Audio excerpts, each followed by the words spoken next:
ओम शांति। हम सभी की तपस्या इस संसार को पावन करती है। बाबा ने आकर ये महान यज्ञ रचा है। हम सबकी तपस्या के द्वारा ये यज्ञ सफल होता है, इसका पर्पज सफल होता है और इससे विनाश की ज्वाला भी प्रकट होती है, जिससे ये तमो प्रधान दुनिया नष्ट होती है। कोई सोच सकता है इतना खराब काम क्यों होता है योग तपस्या से। ये खराब काम नहीं, ये अच्छा काम है प्रकृति के लिए, संसार के लिए। क्योंकि अगर प्रकृति को प्योरीफाई न किया जाए तो प्रकृति स्वतः ही संसार को नष्ट कर देगी, जैसे अब कर रही है कोरोना के द्वारा। तो क्योंकि पाप बहुत बढ़ चुका है, पापियों की संख्या ही 99% है संसार में, पुण्य आत्माएं गिनी चुनी रह गई हैं।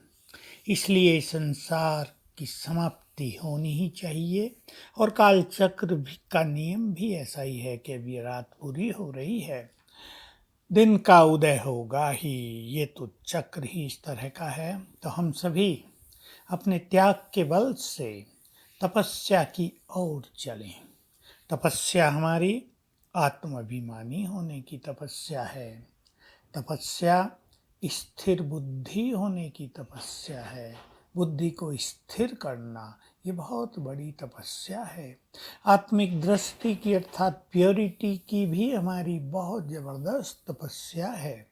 और बाबा से योग युक्त रहने की तो सबसे बड़ी तपस्या है।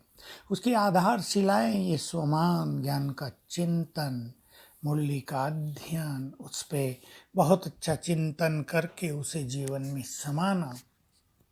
तो सभी तपस्वियों को, जो सकाश ग्रुप में शामिल हैं, जो स्पार्क में हैं और जो अन्यत्र भी बहुत अच्छा अभ्यास कर रहे हैं, अब समय की नाजुकता को पहचानते हुए अपनी तपस्या की रफ्तार को तेज करनी है।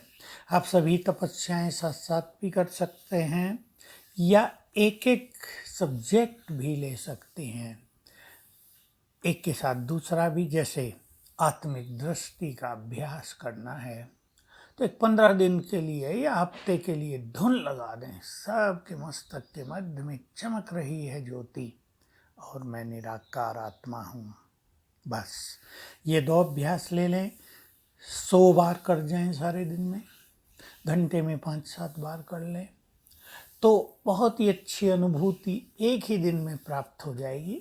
लेकिन ये जरूरी होता है, जो अभ्यास हमें करने हैं रोज सवेरे हम उसको रिवाइज करें, उस प्रतिज्ञा को दोहराएं, सवेरे ही वो अभ्यास अच्छी तरह कर लें ताकि सारा दिन उसकी आधारशिला मजबूत रहे। इस तरह स्वमान ले लें। इसी तरह बाबा के स्वरूप पर स्थिरता, जो एक बहुत सुंदर सब्जेक्ट है, जिससे हमारे अनेक व्यर्थ संकल्प स्वतः ही समाप्त हो जाएंगे और बाबा की संपूर्ण एनर्जी, बाबा की संपूर्ण शक्तियाँ हमें प्राप्त होने लगेंगी।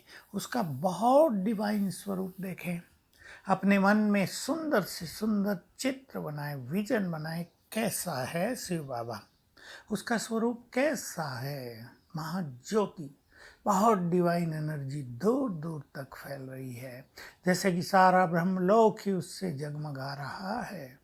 उसके स्वरूप पर हम स्थिर हो जाएं, कुछ देर उसके पास बैठ जाएं तो बहुत अच्छा अभ्यास करेंगे।